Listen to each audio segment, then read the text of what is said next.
हाँ बच्चों, अब हम जो आगे का चैप्टर स्टार्ट कर रहे हैं एडवर्टाइजिंग का कर रहे हैं। एडवर्टाइजिंग क्या होती है ये मैंने आपको बताया था कि आप कितना भी अच्छा प्रोडक्ट, 4P होते हैं, प्रोडक्ट, प्राइस, प्लेस, प्रमोशन। आपने बहुत अच्छा प्रोडक्ट बना लिया, आपने उसे कस्टमर के डोर स्टेप तक पहुंचा दिया, आपने उसका प्राइस डिसाइड कर दिया।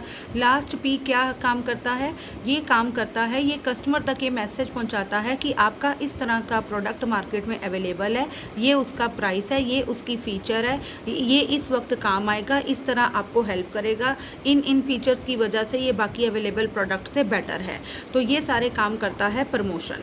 ठीक है, तो प्रमोशन P इसमें आता है। प्रमोशन के बहुत सारे आगे एलिमेंट है, जैसे एडवर्टाइजिंग प्रमोशन का पार्ट है, sales promotion, publicity, public relation, personal selling, ये सारे प्रमोशन का पार्ट है। पर आपके सिलेबस में सिर्फ एडवर्टाइजिंग है और सेल्स प्रमोशन है, तो हम वही पढ़ेंगे। एडवर्टाइजिंग क्या होता है? एडवर्टाइजिंग होता है, advertising is promotion of a product of an identified seller. अगर मैंने प्रोडक्ट बनाया, मैं इसके बारे में इंफॉर्मेशन कस्टमर तक पहुंचाना चाहती हूँ, तो मैं पेमेंट करके मीडिया को, चाहे न्यूज़पेपर, चाहे टीवी चैनल्स को पे करके अपने प्रोडक्ट की इंफॉर्मेशन उनको दे सकती हूँ और फिर वो एडवर्टाइज़ करेंगे। इसमें मैं अपने सारे पॉजिटिव पॉइंट्स उनको बताऊँगी कस्टमर को, और उससे वो कस्टमर के माइंड को कन्विंस करने की कोशिश करूँगी कि मेरा प्रोडक्ट आपकी ज़रूरतों को बिल्कुल पूरा करेगा, आप इसे ज़रूर खरीदें। तो ये काम होता है एडवर्टाइजिंग का। ठीक है, अब इसकी फ़ीचर्स वगैरह हमने एक बार पढ़ लेते हैं कि एडवर्टाइजिंग क्या क्या काम करती है। इन्फॉर्मिंग अबाउट न्यू प्रोडक्ट, नए उत्पादों के बारे में इंफॉर्मेशन देती है, उन उत्पादों की मांग उत्पन्न करती है, कस्टमर्स को एजुकेट करती है कि कैसे यूज़ करना है, किस काम आएगा। पर्सनल सेलिंग, बेचने में हेल्प हो जाती है, क्योंकि जब कस्टमर को प्रोडक्ट के बारे में एडवर्टाइजिंग से पता होता है तो वो बिना इफ़ बट किए वो प्रोडक्ट ख़रीद लेते हैं। ठीक है, उसके बाद कंपटीशन मीट करने में हेल्प करती है, फर्म की गुडविल बढ़ती है, क्योंकि जो प्रोडक्ट के बारे में हमने एडवर्टीज़मेंट में सुना होता है हम उन्हीं के प्रोडक्ट खरीदते हैं, जिनके बारे में हमने सुना नहीं होता हम उन्हें खरीदते नहीं हैं। ठीक है, इसके अलावा ब्रांड इमेज बनाती है हमारी। ठीक है, इसके अलावा हमारे जितनी भी रैशनलाइज ऑफ बाइंग हो जाती है, हमें पता चलता है अपनी, अगर मान लो मुझे एक शैम्पू ख़रीदना है तो मैंने 5-6 शैम्पूज़ की ऐड देखी, तो मुझे पता चल गया कि ये 5-6 में से ये वाला शैम्पू ऐसा है जिसकी फ़ीचर्स मेरे को हेल्प करेंगी। ठीक है, तो इस तरह से मैं सोच समझ के एक रैशनल डिसीज़न ले पाती हूँ। तो ये काम होते हैं। अब आगे इसका बड़ा इंपॉर्टेंट एक टॉपिक जो एग्ज़ाम में आता है वो है फंक्शंस ऑफ एडवर्टाइजिंग, की क्या क्या काम करती है। ये मैंने अभी बताया आपको, वही दे रखा है, एक बार मैं पढ़ देती हूँ कि प्राइमरी फंक्शन ऑफ एडवर्टाइजिंग क्या है। उत्पाद के नए उपयोगों की जानकारी करना, नए क्रेताओं को आकर्षित करना, निरंतर विज्ञापन के द्वारा उत्पाद के प्रति व्यक्ति प्रयोग की मात्रा में वृद्धि करना। हम कम यूज़ कर रहे हैं तो ज़्यादा यूज़ करना शुरू कर दें, महीने 2 महीने में एक बार यूज़ करते हैं तो उनका फ्रीक्वेंट यूज़ कर लें। ठीक है, ब्रांड छवि बनाना, उत्पाद की मांग में आने वाले मौसमी परिवर्तनों के प्रभाव को कम करना, मध्यस्थों को उनके विक्रय प्रयासों में सहायता करना, फर्म के लाभों में वृद्धि करना, फर्म की ख्याति में वृद्धि करना, क्रेताओं की उत्पाद के प्रति रुचि बनाए रखना, जिसका मैंने एग्जांपल दिया था लाइफ बॉय है। जैसे सबसे पहले ग्रैंडफादर यूज़ करते थे, फादर यूज़ करते थे, हम यूज़ करते हैं, हमारे बच्चे यूज़ करते हैं, तो वो बार बार एडवर्टीज़मेंट देके कस्टमर के माइंड में आपने उस प्रोडक्ट को फिट कर दिया है। इसी तरह सेकेंडरी फंक्शन ऑफ एडवर्टाइजिंग है और सोशल फंक्शन ऑफ एडवर्टाइजिंग है। तो ये बड़ा इंपॉर्टेंट टॉपिक है। मैं चाहूँगी कि अगर आप इस बुक को, इन सारे पॉइंट्स को बड़ा डिटेल में करके जाना। वैसे तो आपको एक बात बता देती हूँ, importance of advertising, functions of advertising और एडवांटेजेस ऑफ एडवर्टाइजिंग एक ही है।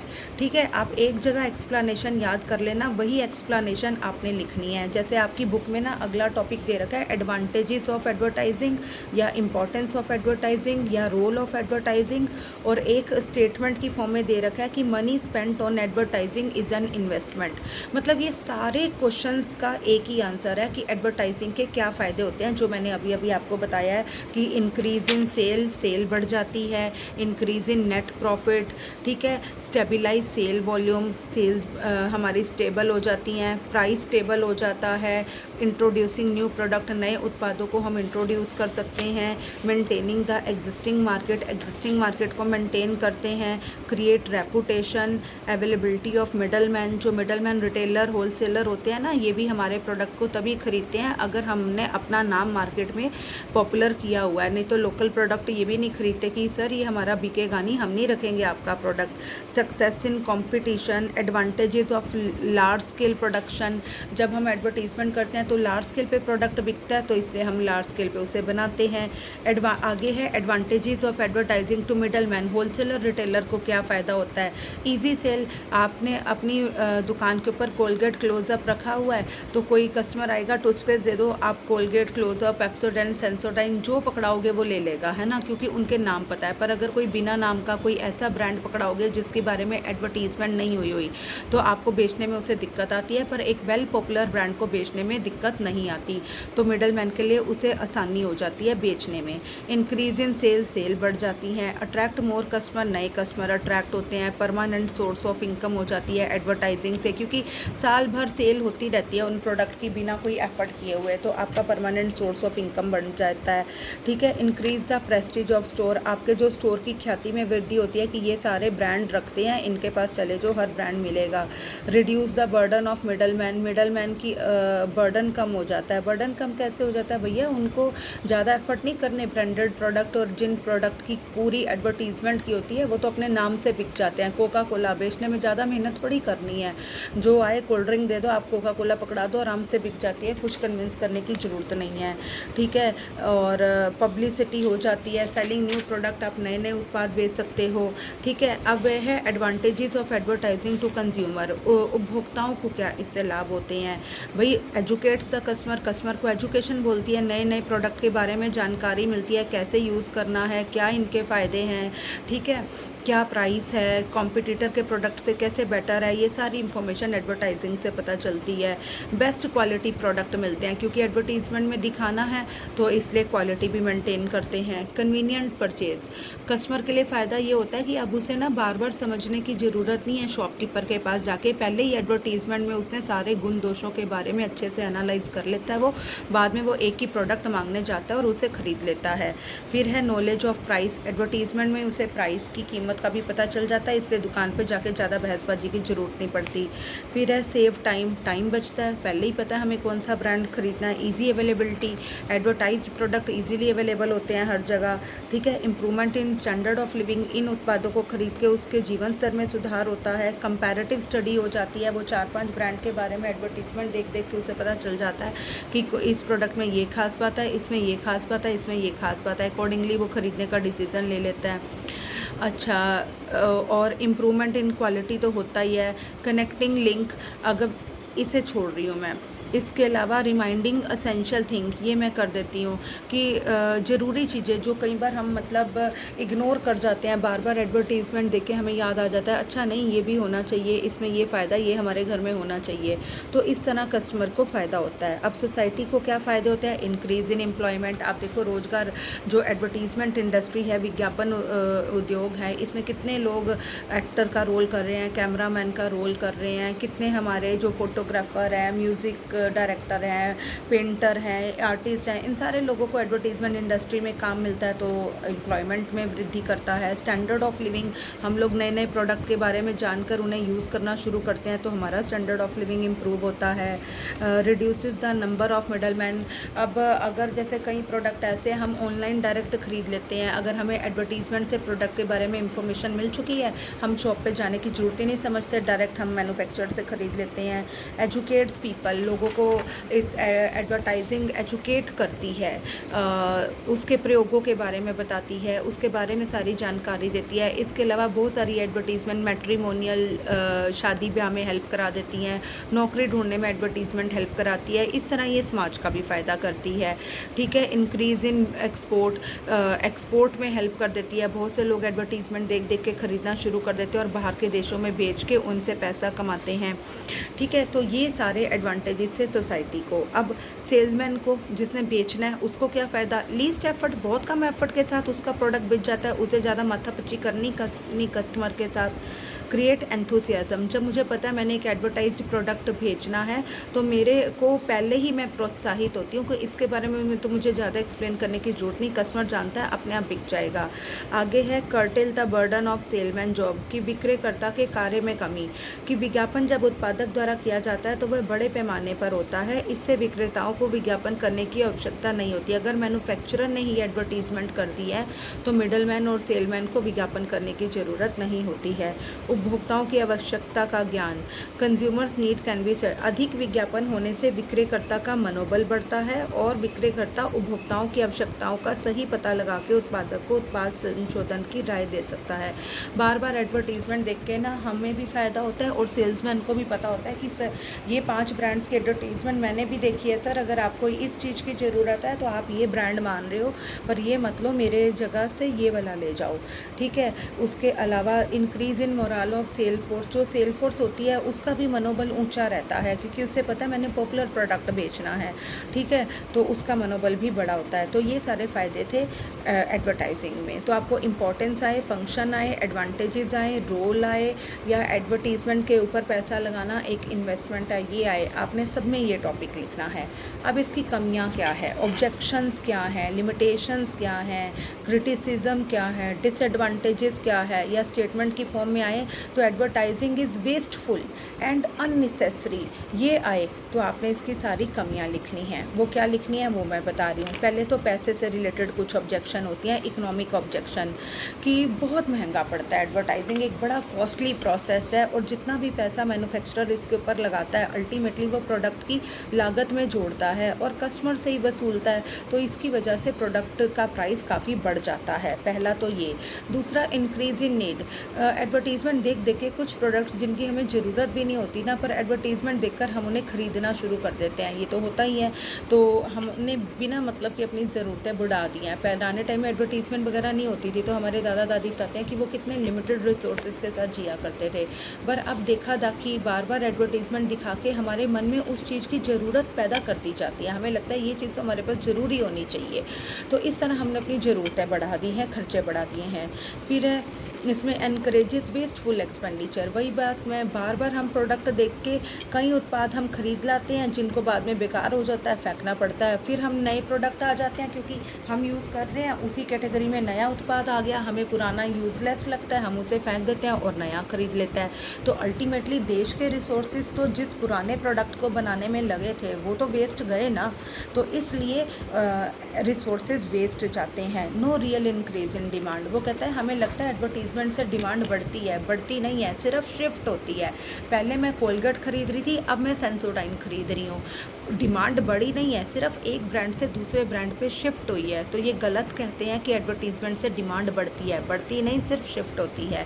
रिडक्शन इन चॉइसेस, भाई चॉइस हम कम सीमित कर लेते हैं अपना दायरा। मैंने 5 एडवर्टीजमेंट्स देखी हैं शैम्पू की, 5 ब्रांड मुझे पता है, तो मैं छठे के बारे में सोचती नहीं। मार्केट में कितने ब्रांड्स होंगे, है ना, ऑल ओवर द वर्ल्ड, पर मुझे नहीं लेना उनमें से। क्यों नहीं लेना? क्योंकि मैंने उनके बारे में सुना नहीं है। तो एडवर्टीजमेंट में जो 5-7 ब्रांड की हमें नॉलेज होती है हम वही खरीदते रहते हैं, हम अपनी चॉइस को रिड्यूस कर लेते हैं।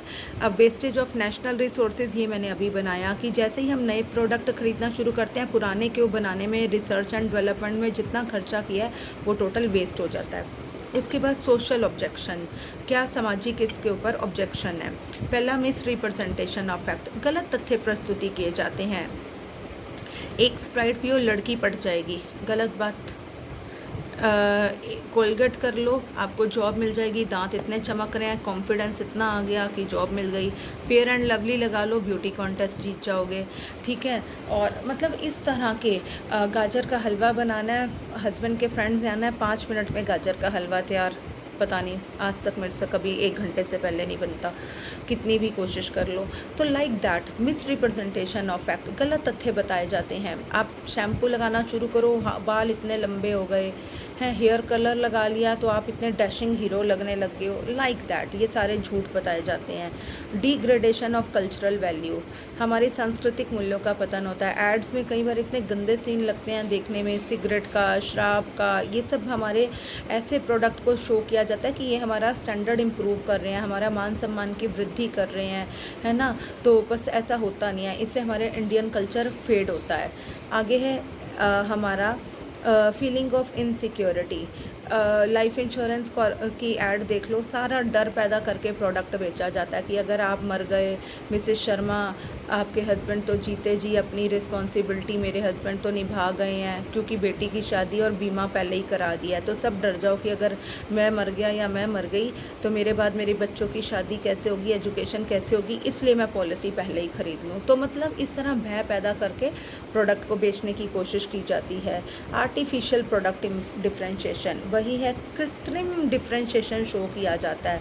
अब देखो जैसे सिंपल सी बात है, बिना मतलब का शैम्पू में ब्लैक लोगे हेयर शाइन आगा, ये वाला लोगे मजबूत होंगे, ये वाला लोगे, वही है डव, वही है सनसिल्क, फिर 8 बिना मतलब के रंग की बॉटल्स बदल ली, अंदर के शैम्पू का कलर बदल लिया और अलग अलग उसकी फ़ीचर बता दी। चाहे शैम्पू सेम है, सब कुछ सेम है, लेकिन बिना मतलब का प्रोडक्ट डिफ्रेंशिएट करके कस्टमर को कंफ्यूज करने की और उससे ज़्यादा पैसे वसूलने की कोशिश की जाती है, और ऐसा हम करते हैं, हम खरीदते हैं।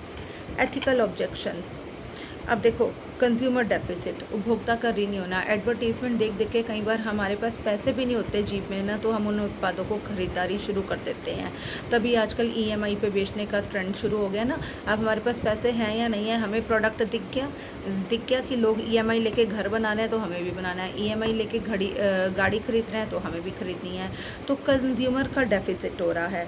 बर्थ टू सोशल इविल्स, सामाजिक बुराइयों को प्रोत्साहन, जैसे एडवर्टीजमेंट में दिखाया जाता है कि सिगरेट पियो, शराब पियो, तंबाकू खाओ, शादी का माहौल बहुत अच्छा बन गया, तो इससे हमारे जो सोशल इविल्स हैं वो पैदा होती हैं। मोरल डिग्रेडेशन, ठीक है, तो आप छोटे छोटे प्रोडक्ट्स के लिए भी, अब जैसे शेविंग क्रीम है उसके ऊपर भी आप साथ में लड़की लेकर आना है, और लड़के ने शेव की है एक ब्लेड से जिलेट के, और लड़की इम्प्रेस हो रही है, तो मतलब मोरल डिग्रेडेशन। अब शेव के प्रोडक्ट में लड़की का यूज़ मेरी समझ के बाहर है दिखाना, पर वो दिखाएंगे तभी प्रोडक्ट बिकता है। तो ये सारी चीज़ें हमारे मोरल डिग्रेड करती हैं। Bad effect on cities beauty, जगह जगह दीवारों पे एडवर्टाइजिंग के पोस्टर लगा दिए जाते हैं, थोड़े फट जाते हैं, फिर थोड़े गंदे हो जाते हैं, कोई किसके ऊपर लिख जाता है, कोई कलर कर जाता है, तो हमारे सिटी की ब्यूटी ख़राब करते हैं। सेल ऑफ इन्फीरियर गुड्स, घटिया क्वालिटी के प्रोडक्ट एडवर्टाइजमेंट पूरी कर दो आराम से बिक जाते हैं। तो ये सारे थे इसके क्रिटिसिज्म। ठीक है, आपने फ़ायदे भी पढ़ लिए, आपने नुकसान भी पढ़ लिए। तो अब आपको करना है कि एडवर्टाइजिंग जस्टिफाइड है या नहीं है। ठीक है, तो वो कहता है विज्ञापन की आलोचनाएं तो की जाती हैं, ठीक है, तो जो आलोचना की जाती है ना, वो आलोचना गलत आलोचना है। क्यों आलोचना है? क्रिटिसिज्म गलत किया जाता है। कैसे? वो कहता है जैसे हमारे ऊपर एक इल्ज़ाम लगाया गया फॉल्स एडवर्टाइजिंग, मैंने अभी बताया था ना, मिस रिप्रेजेंटेशन ऑफ फैक्ट, गलत तथ्यों की प्रस्तुति की जाती है। तो इसमें ये कहा जाता है कि एडवर्टीजमेंट में ना प्रोडक्ट के बारे में बड़े बड़े क्लेम करके प्रोडक्ट में वो बात होती नहीं, बेच दिया जाता है। तो क्या ये एडवर्टाइजिंग की गलती है या एडवर्टाइजिंग करने वाले की गलती है? बिल्कुल क्लियर है, एडवर्टाइजिंग का इसमें कोई रोल नहीं है। एडवर्टाइजिंग में तो जो आप कहना चाहते हो आप कह सकते हो, बट ये एडवर्टाइजिंग करने वाले क्या झूठ है, तो इसमें एडवर्टाइजिंग की कोई कमी नहीं है। दूसरा, इंफॉर्मेटिव मैसेज। अब ये है कि आप एडवर्टाइजिंग तो सभी प्रोडक्ट की दे सकते हो, पर कहीं आप देते हो, किसी में आप प्रोडक्ट की पूरी इन्फॉर्मेशन देते हो, किसी में पूरी इन्फॉर्मेशन नहीं देते हो। तो एडवर्टीज़मेंट में जितना इन्फॉर्मेशन देने वाले का रोल इम्पॉर्टेंट है, ना कि एडवर्टीज़मेंट में। एडवर्टीज़मेंट में आप प्रोडक्ट के बारे में अच्छा दिखाओगे तो एडवर्टीज़मेंट अच्छा ही बोलेगी, आप बुरा दिखाओगे तो बुरा ही बोलेगी। तो ये तो स्पॉन्सर, मैन्युफैक्चरर जो एडवर्टीज़मेंट स्पॉन्सर कर रहा है, दे रहा है, उसके ऊपर डिपेंड करता है कि वो पूरी इन्फॉर्मेशन देता है या नहीं देता। देता है। इंफॉर्मेशन ऑफ न्यू प्रोडक्ट, वो कहता है अगर एडवर्टीजमेंट ना होती ना तो नए प्रोडक्ट की जानकारी इजीली हर कस्टमर तक पहुंचती नहीं और मार्केट में नए कस्टमर बनते नहीं, प्रोडक्ट बिकते नहीं, तो एडवर्टाइजमेंट ज़रूरी है। फिर कहते हैं इंक्रीज इन कॉस्ट, कि कॉस्ट बढ़ जाती है, बिल्कुल बढ़ जाती है, कस्टमर से वसूला जाता है, बिल्कुल वसूला जाता है, लेकिन इसके बारे में तर्क क्या दिया जाता है, वो कहते हैं ये भी क्रिटिसिज्म गलत है। कैसे क्रिटिसिज्म गलत है, वो कहता है देखो आपने एडवर्टीज़मेंट दे दी, प्राइस बढ़ गया, लेकिन उस प्रोडक्ट की डिमांड भी बहुत ज़्यादा बढ़ जाती है और डिमांड बढ़ने से लार्ज स्केल पे प्रोडक्शन किया जाता है, जिसकी वजह से फिर दोबारा से लागत में कमी आती है। तो वो जो प्राइस बढ़ा था एडवर्टीज़मेंट के ऊपर खर्चा करने की वजह से वो उससे न्यूट्रलाइज हो जाता है। आगे है वेस्टेज ऑफ रिसोर्सेज। विज्ञापन के बारे में ये कहा जाता है कि यह उत्पाद मतलब कई रिसोर्सेज वेस्ट हो जाते हैं, पर ऐसा भी ज़रूरी नहीं है। मोबाइल फ़ोन है, एक्सचेंज ऑफ़र दे देते हैं, टीवी है, फ्रिज है, एक्सचेंज ऑफ़र दे दिए जाते हैं, पुराना दे जाओ नया ले जाओ कुछ पैसे डाल के, तो वो रिसोर्सेज कहीं ना कहीं यूज़ हो जाते हैं। OLX, क्विकर आपने छोड़ा, कोई दूसरा घर पे यूज़ कर रहा है तो यूज़ तो हो रहा है, रिसोर्सेज वेस्ट नहीं गए। इंक्रीज इन नीड, कहते हैं हम कहते हैं कि ज़रूरतें बिना मतलब की बढ़ा दी गई हैं, है ना। अब देखो देखा जाए तो ज़रूरतें बिना मतलब की नहीं बढ़ाई दी गई, कोई भी व्यक्ति बिना ज़रूरत के कोई प्रोडक्ट नहीं खरीदता। ये बात अलग है कि अगर आज हमारी इनकम अपने दादा दादी के मुकाबले कई गुना बड़ी है तो हम भी अपने स्टैंडर्ड ऑफ लिविंग में इम्प्रूवमेंट चाहते हैं, हम भी कंफर्टेबल लाइफ जीना चाहते हैं, इसलिए हम वो कंफर्टेबल प्रोडक्ट खरीदते हैं, तो इसमें क्या बुराई है, ठीक है। तो ज़रूरतें तो डेफिनेटली बढ़ती हैं। सोशल इविल्स, कहते हैं कि सोशल इविल्स जो हैं वो विज्ञापन की वजह से नहीं होती, वो बहुत कुछ है, खाली एडवर्टाइजिंग मत दो। अब तो आपका इंटरनेट है, इंटरनेट पे सब कुछ अवेलेबल है। अब आपको अगर अपनी मॉरल डिग्रेडेशन या कल्चरल वैल्यू एडवर्टाइजिंग से ख़राब होती लग रही है तो उससे कहीं गुना ज़्यादा तो आपका इंटरनेट ख़राब कर रहा है, आप उसे दूर करो, एडवर्टाइजिंग में प्रॉब्लम नहीं है। आगे है अश्लील चित्रों का प्रयोग किया जाता है, इसके लिए भी सरकार ने अब नियम बना दिए हैं, अश्लील चित्रों का प्रयोग अब एडवर्टाइजिंग में नहीं किया जा सकता। इंक्रीज इन नेशनल आउटपुट, हो कहता है नेशनल इनकम बढ़ने का बहुत इंपॉर्टेंट जरिया होता है एडवर्टाइजिंग, क्योंकि एडवर्टाइजिंग की वजह से जो साइकिल चलता रहता है, इनकम आई, आपने खर्ची, दूसरे की इनकम हो गई, फिर वो इस तरह खर्ची, तो ये साइकिल चलता रहता है, अल्टीमेटली कंट्री की नेशनल इनकम में तो फ़ायदा ही होता है। आगे है प्रिंसिपल्स ऑफ इफेक्टिव एडवर्टाइजिंग, इसे मैं बंद करूँगी बेटा पहले।